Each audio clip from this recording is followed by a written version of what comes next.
చెప్పు జోజకి ఏమేమి ఉన్నాయి? చేతి ఏది జోజది? చెవులు, కన్ను, తొండం, లడ్డు,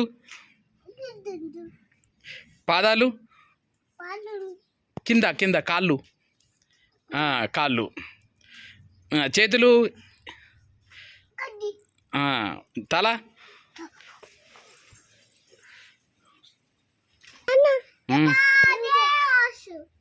జోజకు మొక్కురి.